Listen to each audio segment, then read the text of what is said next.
hit!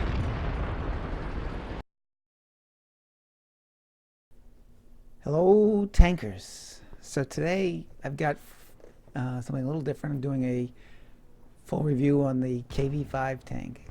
The KV5 is one of my favorite tanks, mostly because it's got a large health pool, high DPM, and a fair amount of armor. So you can get in and mix it up with the enemy tanks, take a lot of damage, and make a big difference in the game. Even if you end up um, being taken out by larger numbers or focused fire, usually you draw enough attention away from the rest of your team so that they can organize a decent counteroffensive and end up, if you play this tank aggressively, you actually, or I have had a lot of wins in the game. So it's one of my highest win rate tanks.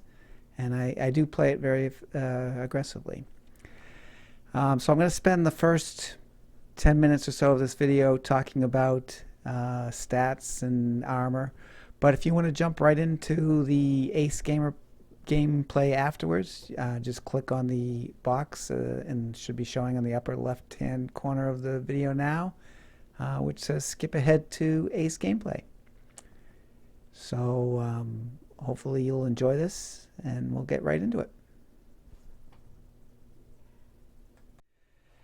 So to get a feel for the KV5, I'm just going to compare it against the other Russian heavies, the KV4 as well as the premium IS-6.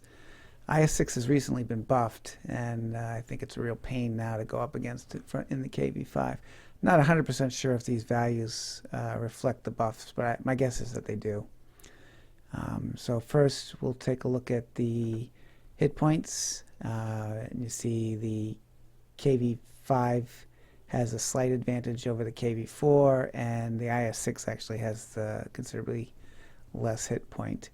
Should also note that the KV5 gets preferential matchmaking, so it won't see tier 10s, where obviously the KV4 will see tier 10s. I think the IS-6 also gets premium matchmaking, so it wouldn't see tier 10s as well.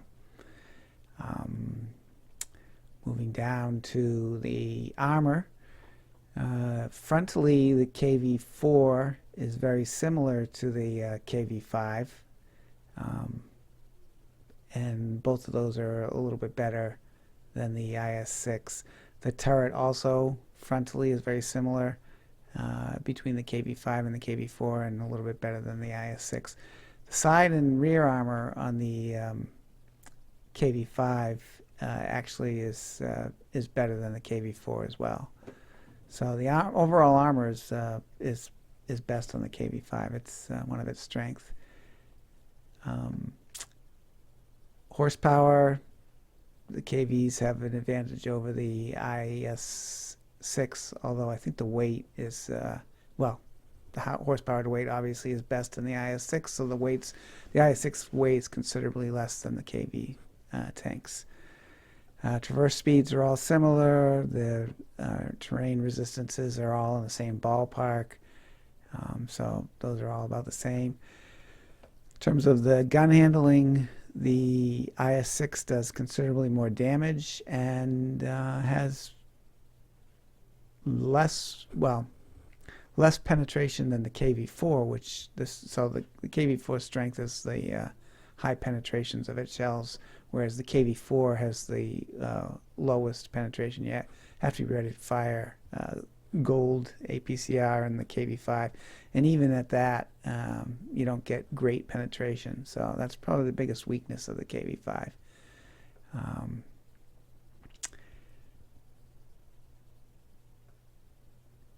Rate of fires is actually best on the KV5. The other two tanks are very similar. Accuracy, it's all similar. KV4 is a little bit more accurate. None of those accuracies are great. Aim times are all very similar again. IS-6 has the worst aim time. Lots of ammo in the KV5, which means that you can load it up with gold and still carry a lot of standard ammo as well.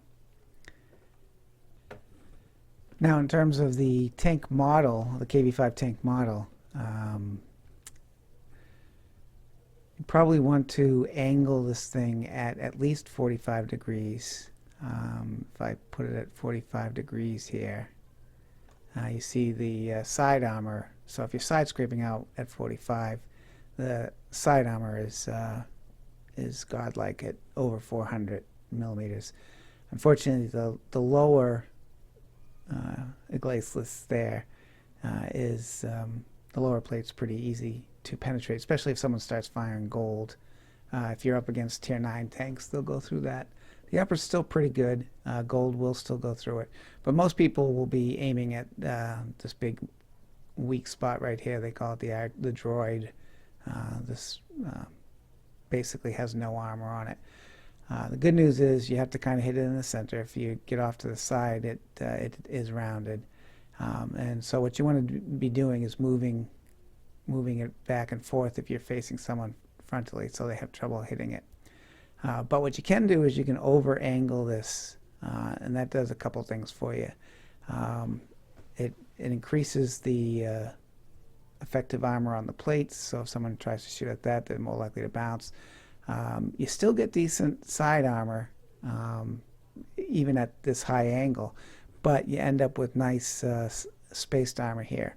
So anytime when people often will start spamming gold at this tank, which makes sense. It's got a lot of armor, and when they do that, I like to over angle it and encourage them to shoot at my tracks here, because APCR does not do well against spaced. So if you can encourage them to shoot at this thinking that you've over angled it, very often you can absorb some nice gold rounds that way. The other thing that this does is it makes it easier for you to go forward and backward and keep this big weak spot moving back and forth. That'll discourage them from shooting at it, and also making it harder to hit. If you're moving at a high angle like this, so that there's a lot of motion on this target, they may just give up trying to hit that and just figure that they might have a shot at the side. Usually doesn't work too well for them. Of course, another weak spot on this thing is the cupola on top. Again, the trick on that is it's a little smaller than this, so most of the time people don't aim at it, but you want to keep the turret moving, keep the tank moving back and forth, so that's hard to hit. One place, this is a very tall tank, so sometimes there are places where you can hide in most tanks, like the top of the hill in Himmelsdorf, when you're hiding behind the rubble in the far corridor. Most tanks can hide behind that rubble, but the KV5 sometimes will stick up over it, and people on the opposite side of the rubble can get a shot off at your cupola sticking up. So just be aware of how high that thing is.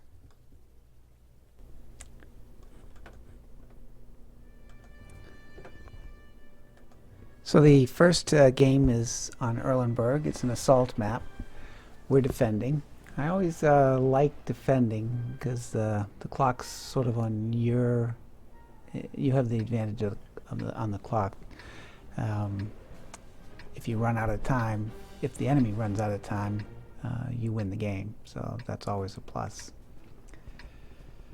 So on this map, when I'm defending, I generally like to head over to the castle and take up a position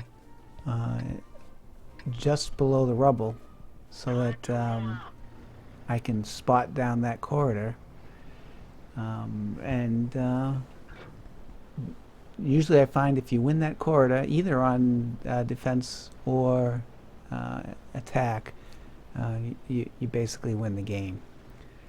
So heavy tank, the KV5 is actually very good at this, because if you put a small tank, a medium tank, or a light tank into a key spotting position and then try and camp it, an aggressive position, the enemy team will see you there, and some of them will get bold and think that they can take you on out of the game. But with the KV5 there, you've got enough hit points so that no one's going to think that they can take you out fast enough, and if you've got any support, they back off. It also doesn't hurt that you've got some very good armor. As you can see here, the leopard is bouncing like crazy off of me. So that tends to be a good deterrent as well. So I'm hiding here, and I'm spotting the tanks up there and giving my team a chance to line up behind me and throw some. Took that shot a little too quick, didn't let it aim enough, so flew over his head. So this guy thinks he's probably safe, so that next shot was aimed a little better, and managed to get it in there. At this point, taken 24 hits and no damage yet, so the armor is holding up real well. And in this matchup, that's not surprising, with a top tier and not really facing many heavies.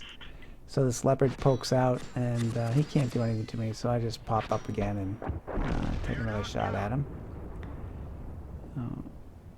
And just trying to keep the spots up. I'm getting hit from the hill over on the right there, and there I finally spot someone up there. But they're still not penetrating. They're actually throwing a lot of gold APCR at me. And I think right about now, finally they get their first hit. And you can see they did manage to hit the cupola, one of the weak spots there.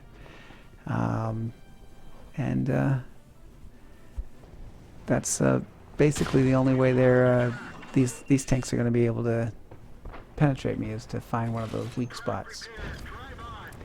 So I'm keeping the tank moving, trying to move back and forth. I'm a little worried about the gun on this tank destroyer up here, but he's still bouncing off of me. And pop up. See if I can take another shot and find another one of those tanks that are hiding in the bushes back there and get a shot off into him. One of those tanks that's been spamming all that gold at me. The E25 back there, when I was playing, I didn't really notice this, but he hasn't been spotted yet. Now he's just taken out our second tank, so I probably should have been a little more aggressive at this point and trying to spot him. But I'm feeling pretty comfortable here, figuring I'm getting spots, so I'm just going to hang out and let the tanks behind me and the Arty do their work. Unfortunately, I don't have that many tanks left behind me. And their Arty puts a shot on me, so I decide, okay, if the Arty's going to find me here, I really can't stay, because it didn't do a lot of damage, but if you're going to camp eventually, and the Arty's paying attention to you, they're eventually going to come out and get you. So I go up, figure I got to take out that tank destroyer first, and my team takes them out, and get just about this far, and then finally spot all three of those tanks up. Well, I guess there were four of them up there. Consider shooting at the E25, but the Digger Mac is far more dangerous, so I take him out. E25 still firing at me. Not sure he's penetrated me at all in this game, so he's firing away. And T20 is much more of a concern to me. He's definitely penetrated me, so I put one into him and then ram him to finish him off. And then turn my attention to the E25. He's looking like he's going to run away, and I'm obviously slow, so I'm not going to be able to chase him. So I turn to head back towards our base and worry about defending. And then all of a sudden, as I'm on my way out, I get a ping that I spot the Arty. So I'm not going to leave him there. He's looking in another direction, oddly enough. He must have just fired, which is why I spotted him. So I take a blind shot at him, and where he was, he hadn't moved, finish him off. E25 still trying to get damage off on me, and not doing anything. He's tracking me. Now, normally that would be a good tactic, but you got to do damage too. And the other thing is my crew's very good on this tank, so tracking me doesn't keep me still very long.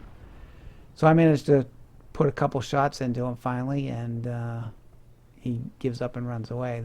And I noticed this OI harassing our SU, and turn to him, take my shot, and finish him off. So now we're looking real good. It's mostly just a matter of cleanup, although the E25 managed to kill one more of ours. Oh, actually not yet, but that shot, had I connected it, would have taken him out most likely, and the E25 wouldn't have gotten a chance to take out our Cromwell, which is what he did right there. So I continue on down and move towards the E25, and E25 decides that he's going to make a break for it. I haven't spotted him yet, but there he goes. Turn my gun to him and finish him off. Now there's just the one tank left, so I head off in that direction. It's not like, this isn't a great cleanup tank, so I'm probably not going to get anywhere near him. And sure enough, my team finishes him off. See, the E25 wasn't happy with the results there, but so we got an Ace Tanker Award. We got the Battle Buddy, which has less to do with this game than overall tactics.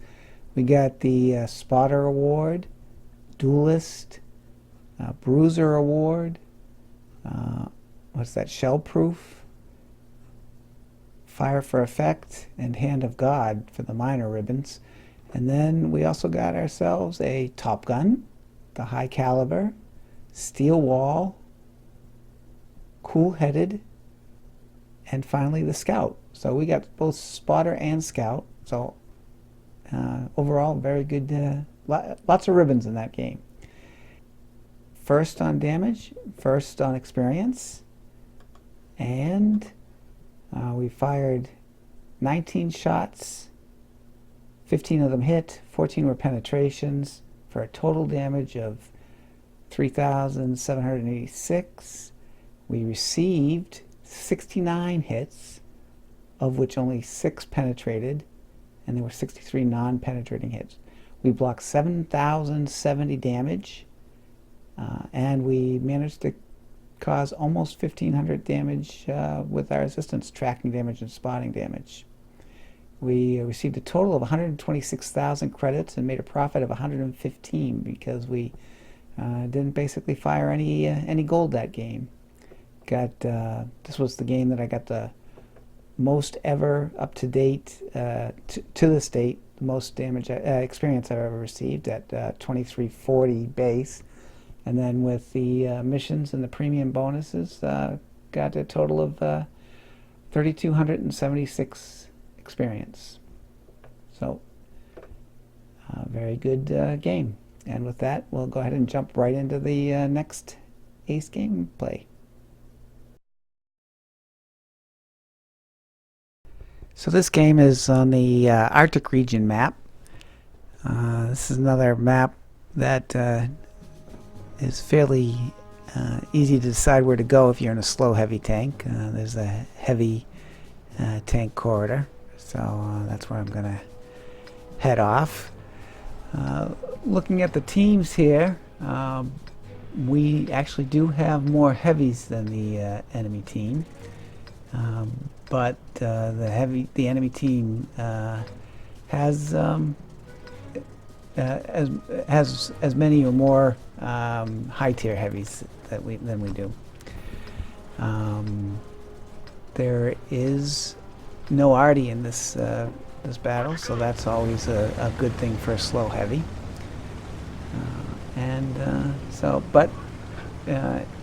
We're close to top tier. We're not top tier. There's a couple tier 9s, but it's always good when it's mostly a tier 8 or all a tier 8 game in this tank.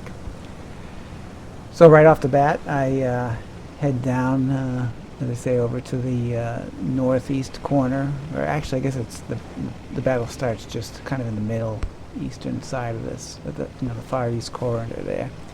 And I'm going to head down the lower path.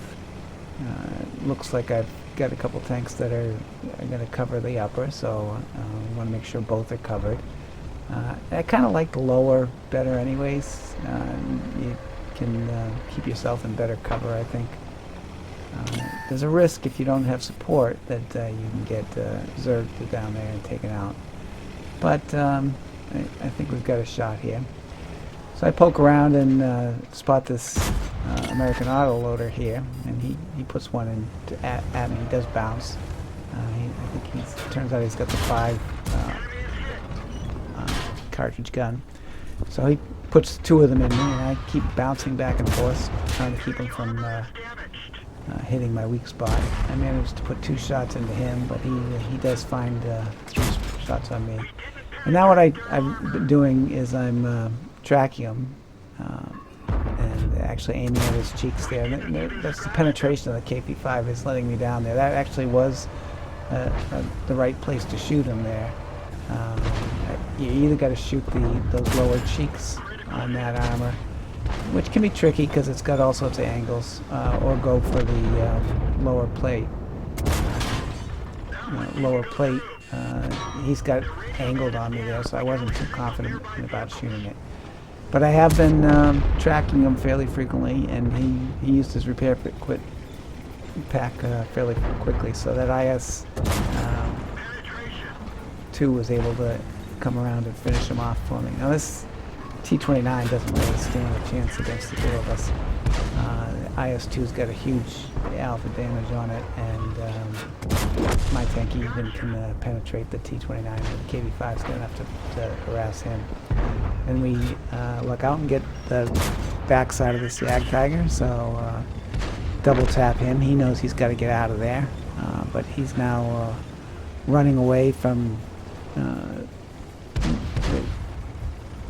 multiple of our tanks. We've got his rear, and the IS-2's harassing the front of him, so he's in real trouble. And then another autoloader gets his sights set on me, so I have to deal with him. He puts a couple into me. Now I'm a one-shot for him if he can penetrate me, but he's shooting at my rear of the tank, which I've got angled a little bit at him, and I'm sure he was surprised that he wasn't able to put one through the back of the KV5. But the back of the KV5's got relatively decent armor, and if you can angle it, you can, bounce some shots off of him. It's not an unusual tactic to see a KV5 going completely in reverse to hide that big droid on the front of it. Now I fired one shot at the Lerva up there and bounced it, so I switched to gold, and these shots, I think, were pretty lucky. They were hitting just below the turret but above the plate. I'm pretty sure I would have bounced even the gold, or I would have had a chance of bouncing the gold off of the top of his plate. So those were some pretty lucky shots, I think. And he decides to come down, which was a mistake. So and he gave me the side that time, so I was able to take him out. His best bet there probably would have been to keep backing up and try and keep everyone directly in front of him. Where he was having people shoot at him from multiple angles. And at this point, the game is pretty well wrapping up. They don't really have any dangerous tanks left. All the drama is really happening down around with this Type 59. This Type 59 manages to get in close to our FCM, and his turret armor is pretty troll. The FCM's not able to do anything against him, and he does manage to take out our FCM. But he's short-lived. The 3 tanks decide that they're going to move forward. I managed to get one across the field at him, which makes this guy think twice. That shot really should have taken him out, but I twitched right at the last minute and it went high. So he manages to live for a little bit longer. And at this point, again, the speed of the tank limits its cleanup ability, so I decide I'm just going to go cap. And go sit on the cap. And pretty much just wait for the game to end. This tank gets taken out, and basically now it's just the AMX and the T-28 facing each other off. Neither of them can they both got each other locked down, so they can't really do anything about it. And our IS-6 and our IS-2 are heading over there to try and finish off the game. I'm slowly capping away. Now my radio man was killed, so it's kind of interesting. The IS-6 looks like it goes out of radio range. Interestingly, the T-28 prototype must have a better radio than the IS-6 because he managed to stay in radio contact with me. Now, at this point, it's not unusual for a team to start screaming to get off the cap, and I probably would have if anyone did, but no one was too worried about it, so I just hung out here. Looks like I'm going to cap before either the T-28 or the AMX manage to get out of their standoff. So just a beauty shot on the KV5 sitting in the cap here. But yeah, not much left on their team. At the last minute, the IS does manage to take out the AMX, and everyone's happy. I managed to fully cap. We killed all the enemies. Let's take a quick look at the post-game stats. And so we managed to get the Ace Tanker Award for this. It was a master game. The Invader Medal and the Steel Wall. Second in damage and second in experience. A profit of almost 84,000 credits. Our base experience was 1,500 with events and a premium vehicle bonus that brought us up to 3,600 experience. So that's my review of the KV5, one of my most favorite tanks, quickly becoming one of my most played tanks, and a tank with one of my highest win rates. Hope you enjoyed it, and thanks for watching.